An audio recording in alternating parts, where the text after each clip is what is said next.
Assalamu alaikum wa rahmatullahi wa barakatuhu. I hope you're well, whether you're tuning into this today. Um, Today is the 28th of July, 2023. Jummah Mubarak, it's a Friday. It's also, according to my calendar, the 10th of Muharram, which of course is the anniversary of Karbala. So today I would like to read from this book, Irshad, The Wisdom of a Sufi Master. This edition published in 1988 by Shaykh Muzaffer Ozak Al-Jerrahi. And I would like to read from page 637 in the book, The Noble Life and Martyrdom of Imam Husayn, alayhi salam. It was the 4th year of the Hijrah that Master, the Venerable Husayn, came to adorn this world in Medina the Pure. On the 5th day of Shaban, it was 50 nights after the birth of his brother, the Venerable Imam Hassan, that he was conceived in the womb of the noble Fatima. Peace be upon them. It was none other than our Master, the glorious Messenger, who performed the ritual of inserting his blessed saliva into the newborn's baby mouth. It was his blessed lips that recited the call to prayer in the infant's ear, prayed for him, and gave him the exalted name Husayn when he was 7 days old. It was he who made the sacrifice for his grandson at the time of the naming ceremony. The Venerable Imam Husayn, so dearly loved by the glorious Messenger, was courageous and bold, learned, pious, eloquent, fluent, and concise, a fine and moving speaker, in every respect pleasing to his Lord, in whom he placed all his trust. According to the Venerable Abu Hurairah, the messenger to men and jinn would use words like, "Where is the tiny fellow?" when looking for the Venerable Husayn as he sat in his noble mosque. The Venerable Husayn would come running immediately, sit on our blessed Master's lap, sallallahu alaihi wasallam, poke him affectionately, then run his fingers through the blessed beard of the noble messenger. The king of prophets, sallallahu alaihi wasallam, would then kiss the Venerable Husayn alayhi salam, saying, "O my Lord, I love this child. May you also love my Husayn and those who love him."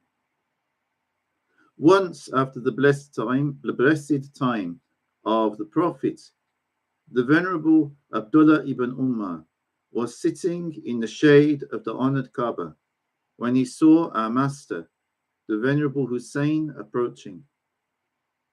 Turning to those at his side, he said, "Here comes the person most dear to those in heaven of all people on earth." As he said these words, he pointed to the Venerable Husayn.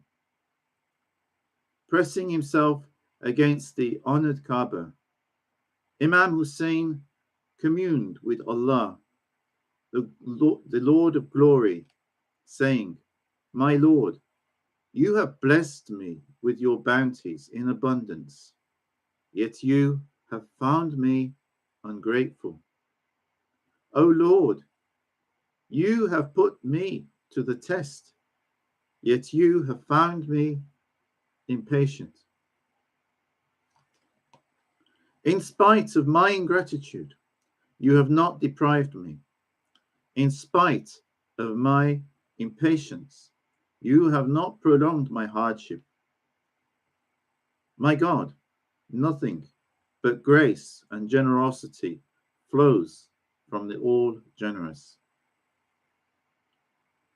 So, just about the birth of Imam Husayn, his early life, how much the Prophet Muhammad sallallahu alaihi wasallam loved Imam Husayn, where he used to ask, "Where is the tiny fellow? Where's the little one?" Basically, in English nowadays, we would say this: "Where's the little one?" Looking for a child that you love, like your son or your grandson. It's and he used to come running to the Prophet Muhammad sallallahu alaihi wasallam and sitting on his lap and running his fingers through his beard. And the Prophet Muhammad sallallahu alaihi wasallam said in hadiths which are recorded in Bukhari and Muslim and Tirmidhi about the love that he had for Imams Hassan and Hussein.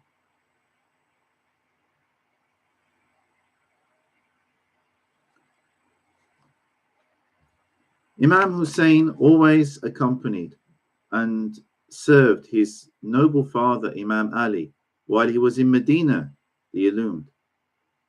He also went with him to Kufa.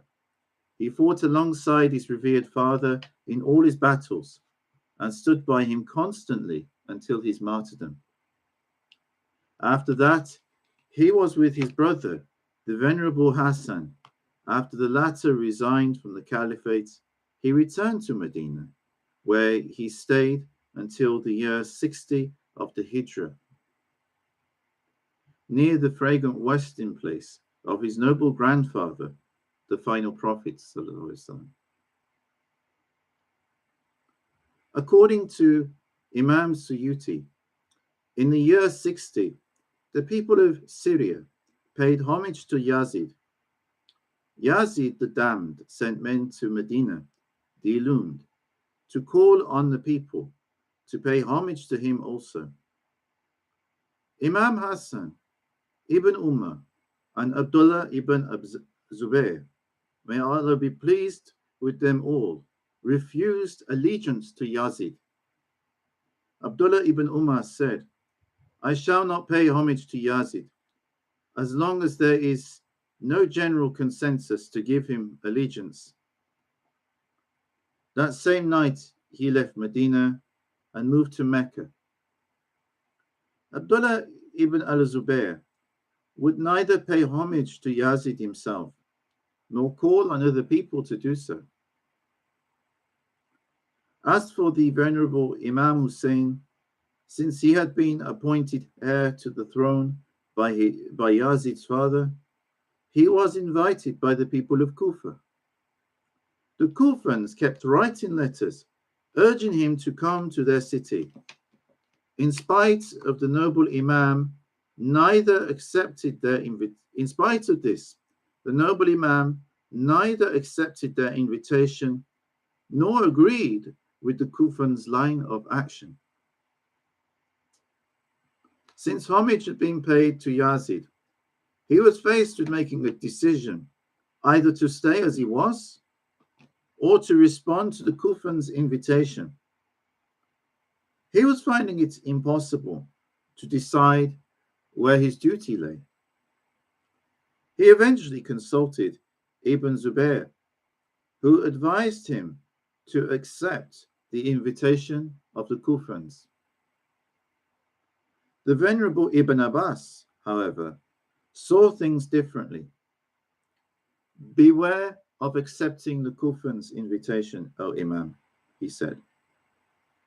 "The Kufans betrayed both your father, Imam Ali, and your elder brother, Imam Hassan. The people of Kufa are not to be taken at their word." Abdullah ibn Umar also advised him to beware of leaving Medina the Illumined. However, what had been divinely decreed would come to pass. Imam Hussein had decided to go to Iraq. The Venerable Ibn Abbas implored him not to go, but he could not persuade the Venerable Imam to change his mind. "O Husayn," he pleaded, I swear by Allah that you are likely to be slain like the Venerable Uthman in the midst of your own family. When this was of no avail, Ibn Abbas said, O Husayn, by going to Iraq, you are leaving the Hijaz to Ibn al-Zubayr. Still, he could not sway the venerable Imam, whose resolve was unshakable. He could not abandon the community of Muhammad to a depraved ruler. So,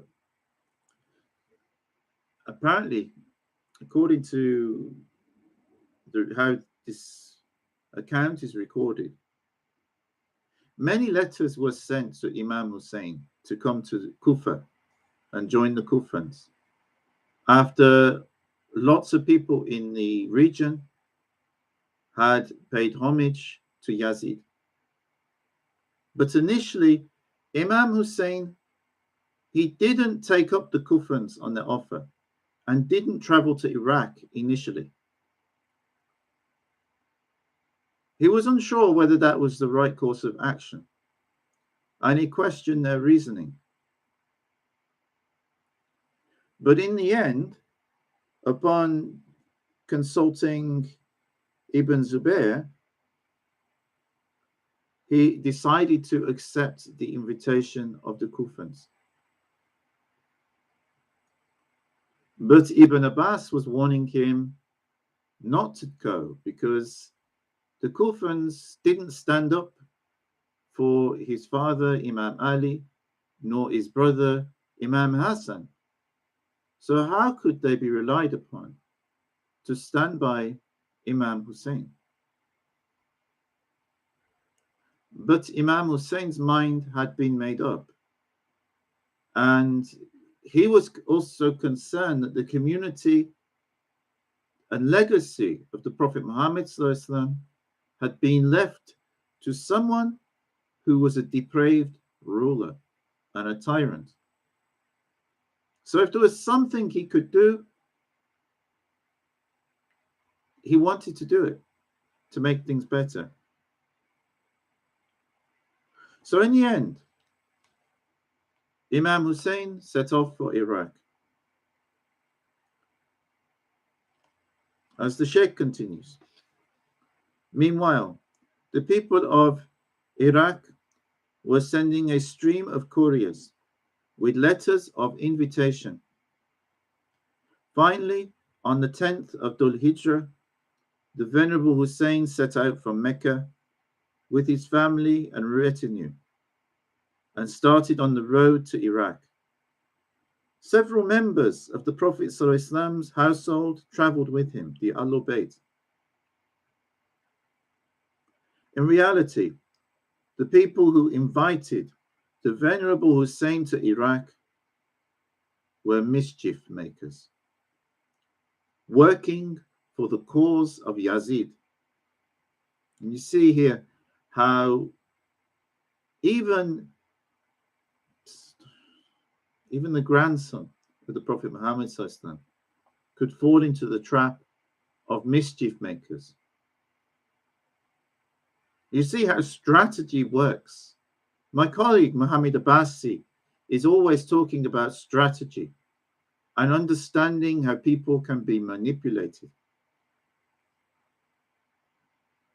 Understanding we have to be organized and have good strategies in place so that we're not taken advantage of and our communities are not taken advantage of. And here we have, from 1400 years ago, an example of the beloved grandson of the Prophet Muhammad ﷺ, who was ensnared in such a trap.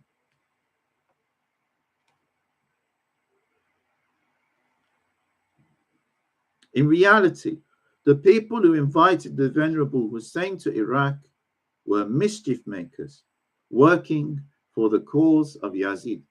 You see, while Husayn stayed in Medina, no one could touch him. Once he set out for Iraq, Yazid had his excuse. He had his excuse to do something about Husayn. While Husayn was in Medina, no one could touch him. See how the trick was set. When Yazid heard of his departure for Iraq, he sent written orders to Ubaidullah ibn Ziyad, commanding him to take military action against the venerable Husayn. On receiving these orders from Yazid, the accursed Ibn Ziyad dispatched 4,000 troops under the command of Umar ibn Sa'd against the venerable Imam. As for the people of Kufa, they gave the venerable Imam no more help than they had given his father before him. Indeed, they did not even attempt to join him. Some of the Kufans who had invited him to Iraq were actually enrolled among the 4,000 troops sent to oppose the venerable Husayn. Look at that. They wrote letters and then were enrolled in the army to put an end to his blessed life here on earth. As for the people of Kufa, I read that. Seeing himself surrounded by 4,000 armed soldiers, the venerable Imam Husayn made it known that he was willing to return to the Hijaz in order to save his people from being cursed because of his murder. But he said that the proper course was either to pay homage to Yazid or else risk battle. Rejecting the idea of returning to the Hijaz, he entered the fray. The die was cast, and there was no going back. They slew and martyred the beloved grandson of the Prince of the Universe, that dear child of Fatima, the best of women. They cut off his blessed head and brought it in a basin before the accursed Ibn Ziyad. Surely the curse of Allah falls upon evildoers. Surely we belong to Allah, and to him we are returning. It is said that when the venerable Imam Husayn knew for sure that the approaching army would do battle with him, he gathered his companions and the members of the Prophet's household and delivered this brief sermon. Praise and thanks to the Lord God, and blessings and peace upon the noble messenger, sallallahu alaihi wasallam.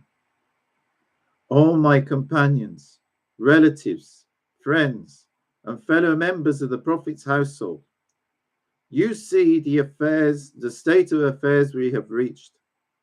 This world has changed and turned its face from us. Its goodness has retreated, and very evil days lie before us. You must surely see that the truth is no longer put into practice.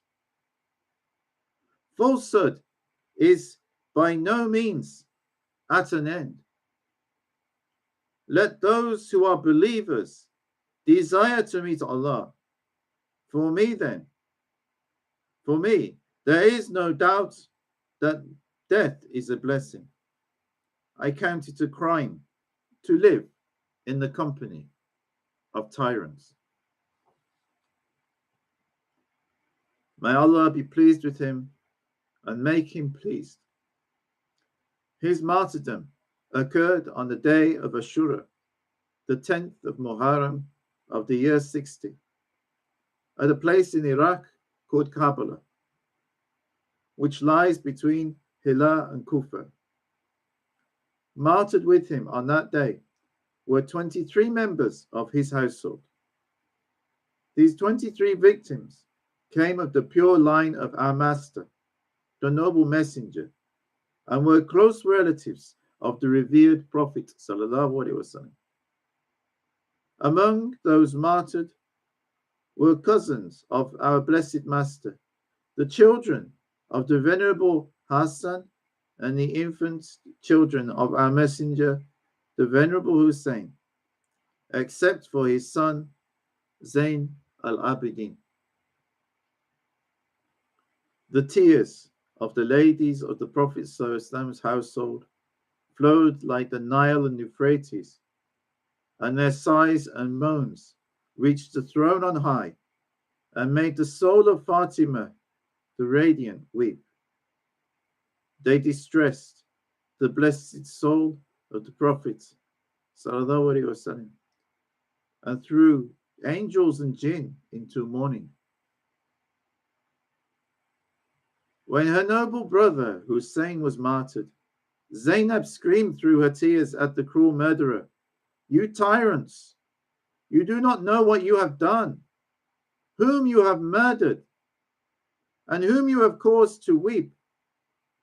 How will you answer the glorious Prophet ﷺ if he asks you on the day of resurrection, what did you do to the people of my household and to my children after I was gone? Some of you made captive, some you enslaved, some you made captive, some you enslaved, and some you steeped in crimson blood. How will you look him in the face? And how can you expect his intercession if he says, is this how you display your gratitude to your Prophet? Is this how you show your affection? Will you not be ashamed of yourselves if he says, would you dare to drink water from the fount of the messenger when you condemned the people of my household to go thirsty and refused a single drop of water to my beloved Husayn and innocents?" Yeah, they didn't even let them drink water in the desert. I mean, how cruel was that army?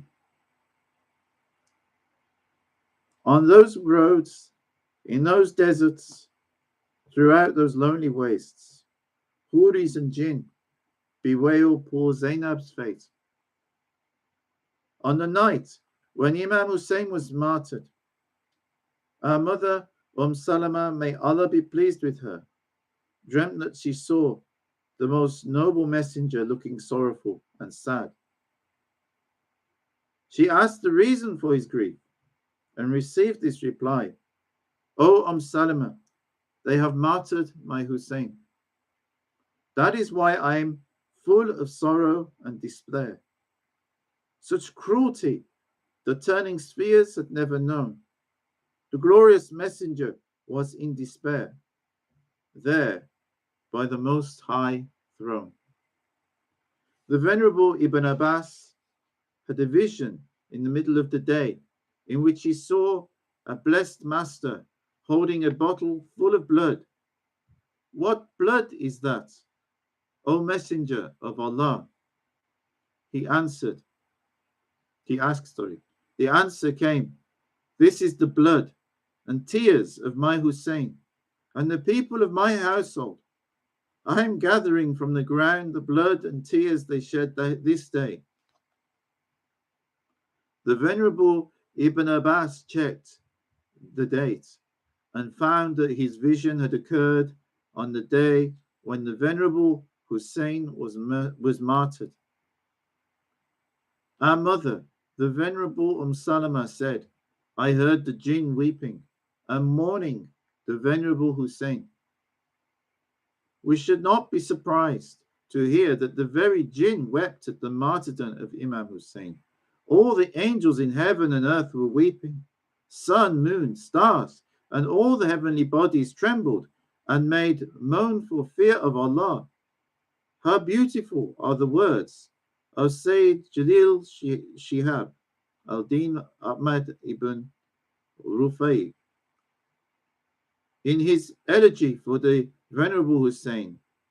Heaven and earth wept for the martyr cruelly wronged, as he lay with his radiant countenance all stained with blood.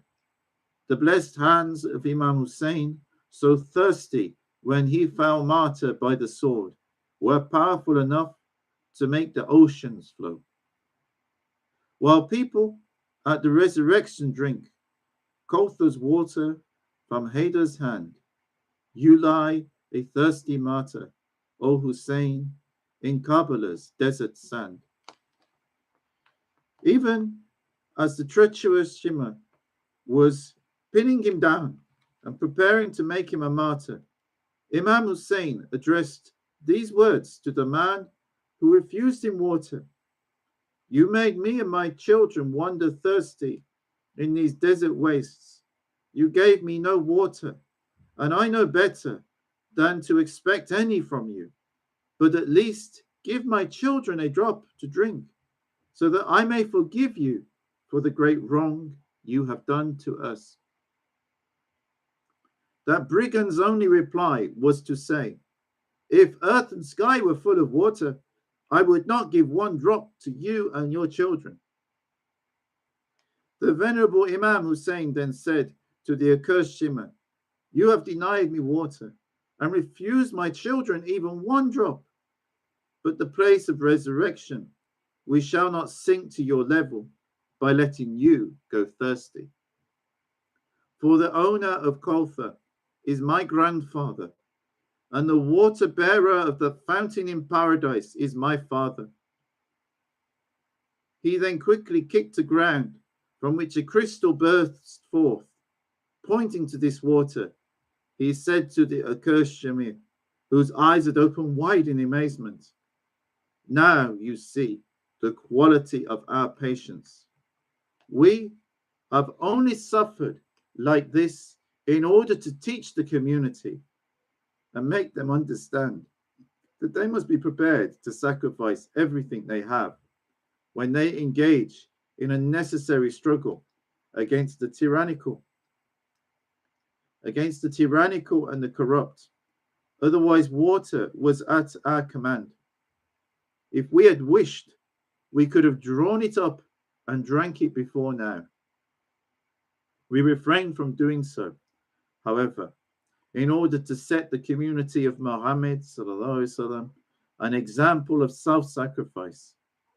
As soon as he had uttered these words, the wine of martyrdom quenched his thirst. O Lord, do not deprive us of the intercession of Husayn. The accursed Ibn Ziyad sent the blessed head of Master Husayn to Yazid the Damned, who was safe and sound in Damascus. You see, he was in Damascus probably drinking or something. He's safe and sound, away from all the harm and cruelty that he was doing. He couldn't even have the guts to stand at the front of his army. Like all tyrants, get other people do their dirty work for them.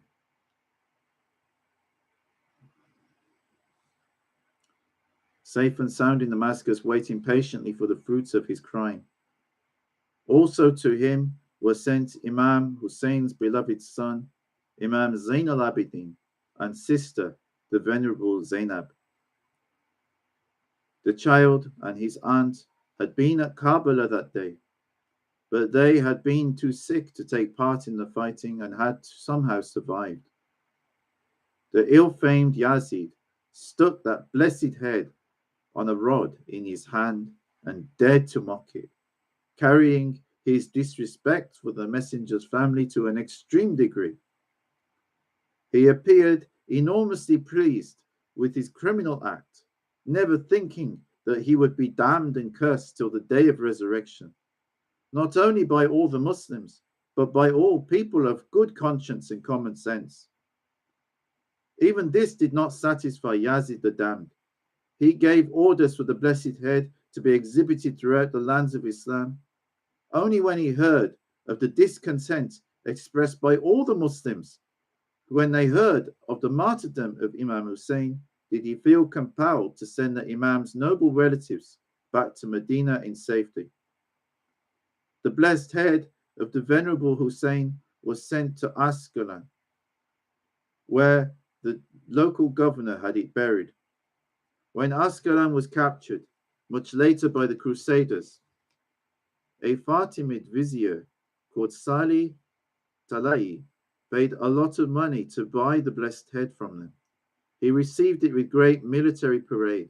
He bore the blessed head of the venerable Husayn upon his own head, set it in an ebony throne, and wrapped it in green silk. He had a casket made of solid gold, lined with musk. The blessed head was placed in this casket, laid to rest in a special mausoleum in the Mosque of Husayn, which that vizier had built in Cairo. Despite the inevitable differences of opinion about what did actually become of that blessed head, the great saints and most Sufis maintain that it does indeed repose in Masjid al-Husayn in Cairo, where it is visited every day by the Kutub of our age.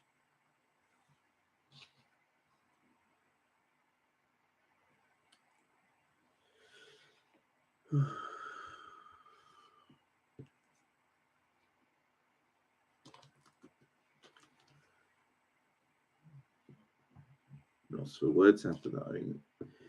Whenever I think about what happened at Karbala, and I visited Karbala, I visited the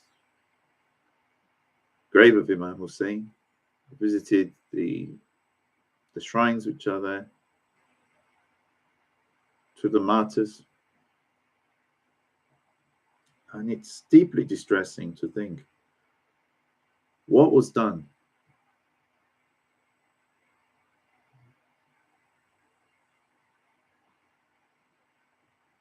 And the immensity of the character of Imam Husayn, who sacrificed everything in order that we might be guided to this day and Islam wouldn't be completely destroyed and corrupted. That's why he sacrificed himself. That's why all of the martyrs sacrificed themselves in Karbala. May Allah bless their souls, raise their stations in the divine presence, and grant them more lights and blessings for eternity. Thank you for joining us this week for Friday Reflections. Look forward to seeing you on Monday for my weekly Sohbet and Sufi meditation. Wish you all Jummah Mubarak and have a wonderful weekend. Salam alaikum wa rahmatullahi wa barakatuhu. May the peace and blessings of God be with you all.